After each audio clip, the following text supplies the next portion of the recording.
friends. Welcome to Foggy Oak Fairy Tales, a stories podcast for all ages, where we tell farm stories from real life happenings on Foggy Oak Farm, as well as fantasy tales to spark both learning and imagination. I'm so glad you're here. Many fairy tales offer us the lesson, be careful what you wish for. They teach us that sometimes getting what we want isn't at all what we expected, and warn us about the dangers of making bargains we can't control. The Magic Flounder story from several months ago is a good example of this. Each time the fisherman wishes for more grand things, he and his wife become less and less happy. This week's story from Greek mythology takes Be Careful What You Wish For to a whole new level with the tale of King Midas and the Golden Touch, where a wish goes horribly awry. Let me know what you think after you listen. Once upon a time and long ago, there lived a rich and powerful king named Midas. Because he had grown more powerful and wealthy over time, he was especially known for the luxuriousness of his palace and the lush and fragrant rose gardens that surrounded it. Unfortunately, but unsurprisingly, the more powerful and wealthy that Midas became, the more he became accustomed to money and power. As the years passed, he came to care more and more for gold and less for people. There was one notable exception to this. Midas had a young daughter, Zoe, who he loved even above his growing piles of gold. She was kind and adventurous and was most often found wandering the rose gardens to enjoy the beautiful blooms or running wild over the hills and through the forests near the palace. When no other person could pull Midas away from his favorite activity of counting the gold coins in his treasury, Zoe could. An interesting bug, a beautiful flower, a shiny rock. If Zoe brought it to him, he was able to share in her delight. But if Zoe was at her lessons, off exploring, or otherwise engaged, Midas was in his treasury counting his coins, and demanding to know when more taxes would come to bring him more gold. Eventually, Midas's care for his subjects extended only as far as what they could add to his purse. Such an attitude of shameless greed could only last for so long without turning to disaster. One afternoon, it happened that a magical creature called a satyr, a child-sized being that looked like a miniature horse combined with a man, had become lost and wandered to the palace for help. Midas, knowing that satyrs were beloved of the god Dionysus, suspected that if he assisted the exhausted and hungry satyr, there would be some benefit to him. So he welcomed the satyr warmly, supplied him with the best food and drink, and urged him to rest until he was ready to travel, when Midas would provide him with an escort to ensure he made it safely home. And the satyr, believing himself sincerely and generously welcomed, ate and drank and rested for several days until he was ready to continue his journey. The evening before he was finally ready to depart, he went to find the king, who was, as usual, counting gold coins in the treasury. "So, Midas, I'm ready to continue on my way," he said heartily. "Thank you for rescuing me in a time of need and for your generous hospitality. In return for your kindness, please allow me to grant you a wish. Any wish you like." Midas looked up abruptly from his counting, his eyes shining with avarice. "Any wish at all? Why, there's only one thing I'd wish above all else, that anything I touch turns to gold." The satyr looked a little taken aback, clearly wondering if Midas had thought this through. "Are you sure? That wish could be inconvenient," he cautioned. "Of course I'm sure. And if you're really grateful for my help, you'll grant my wish immediately and refrain from questioning my judgment," Midas snapped. The satyr suddenly had some new ideas about how much Midas really valued kindness, and any further words of warning dried up in his mouth. "Very well," he replied. "Your wish is granted. When you arise in the morning, all will be as you request." The satyr left Midas with a bow and took himself off to his rooms, anticipating that he'd better not head out quite as early in the morning as he had planned. Midas, for his part, was so unbearably excited that he immediately took himself to bed with the intention of waking up as absolutely soon as possible to experience his new powers. Early the next morning, as the sun was just barely cresting the horizon, Midas awoke. The first thing he noticed was that he didn't feel any different. Annoyed, he sat up, shoving the covers away, with every intention of hunting down the satyr and demanding his wish. Then he noticed that the blankets his hands had touched had transformed into supple cloth of gold. The shimmering, perfect golden fabric was accented by heavy embroidery, now in golden thread, and to Midas's eyes, it had become incomparably beautiful. In a fit of excitement, he leapt about the room, transforming first the frame of his bed to solid gold, then his hairbrush, then his robe, then the plates and cups laid out for breakfast. What could be better than this? He did have a moment's pause when he attempted to put on his spectacles to better read the book he had turned into gold. The glass in the spectacles had immediately gone opaque. There was no hope of ever being able to read with the lenses that had been turned from glass to solid metal. "Well, never using glasses again is surely a small price to pay," he declared with a laugh. Inspiration then struck, and he dashed out the doors of his room to the gardens, where he spent a blissful couple of hours turning every rose in the gardens to shining gold. After such happy exertions, Midas found that he was more than ready for breakfast. His throat was parched, and his stomach gave a grumpy and insistent rumble.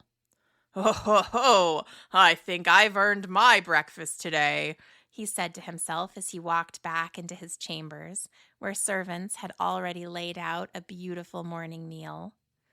Midas sat down. His chair immediately shivered into solid gold beneath him, and bade his servants pour him wine and fill his plate. If you're anticipating this won't go well, you're right. No sooner did Midas lift his golden cup than the liquid within it turned to molten gold. It was beautiful and valuable, but it certainly wasn't drinkable. "Well, no matter. Food, then," he exclaimed, and selected a delicate slice of bread, which immediately turned to hard, inedible gold when his fingers touched it.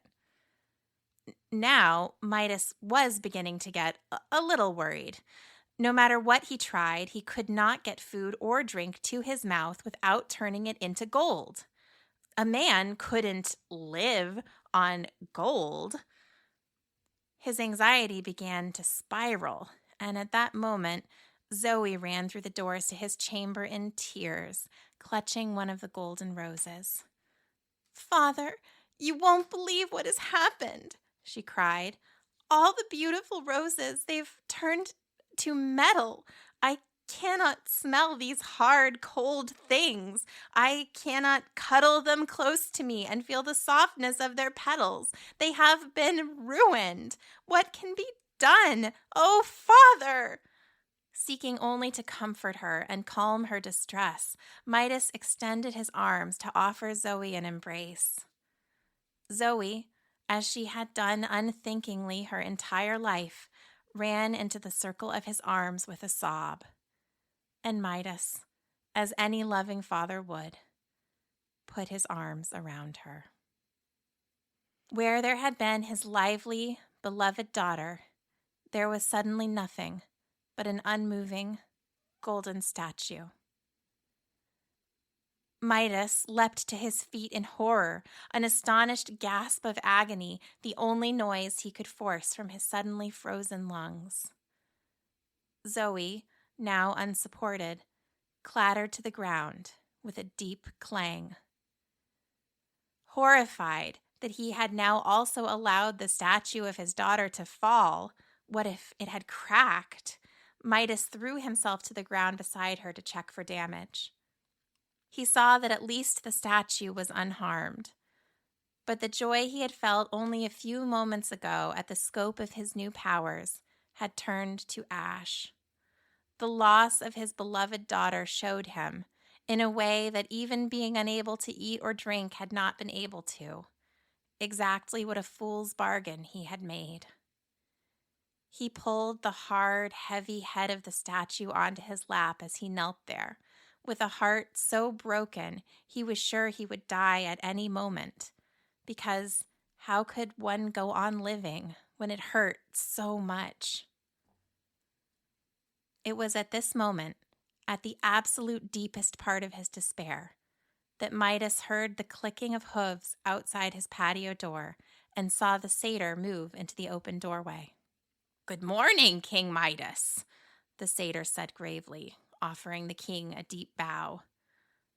"I came to see how you fare with your wish this morning. Is it as you had hoped?" "It is nothing like I had hoped," Midas cried.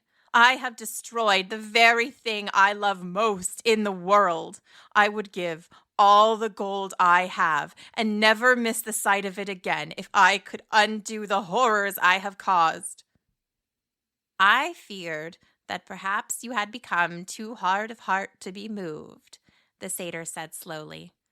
"But I am glad to see that your heart is still a feeling thing, and not as cold and dead as that statue you hold in your lap."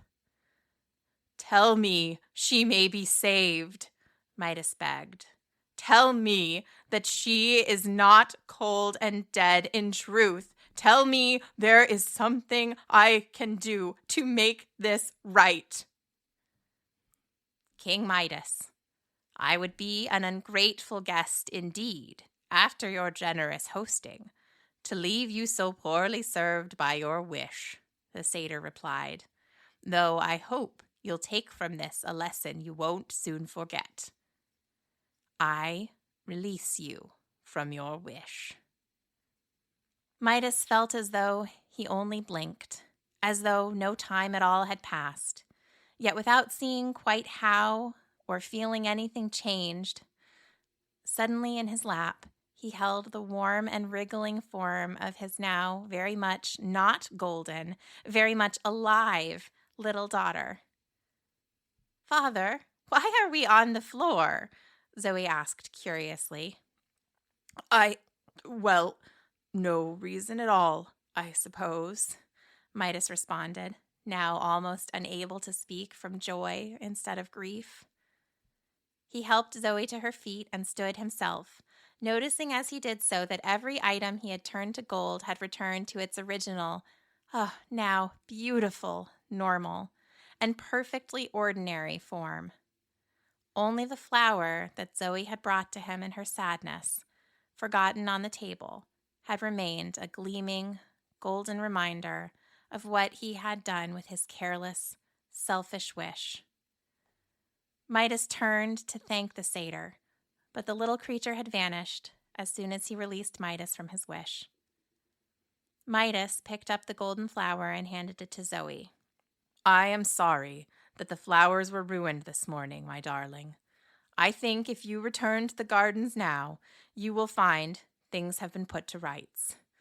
Perhaps this flower can remind both of us that while beautiful, gold can never compare to the real thing." "Oh, I do hope so," Zoe cried, holding the golden flower carefully as she dashed outside. When Midas heard her whoop of joy from the garden, he knew that truly everything was now as it should be.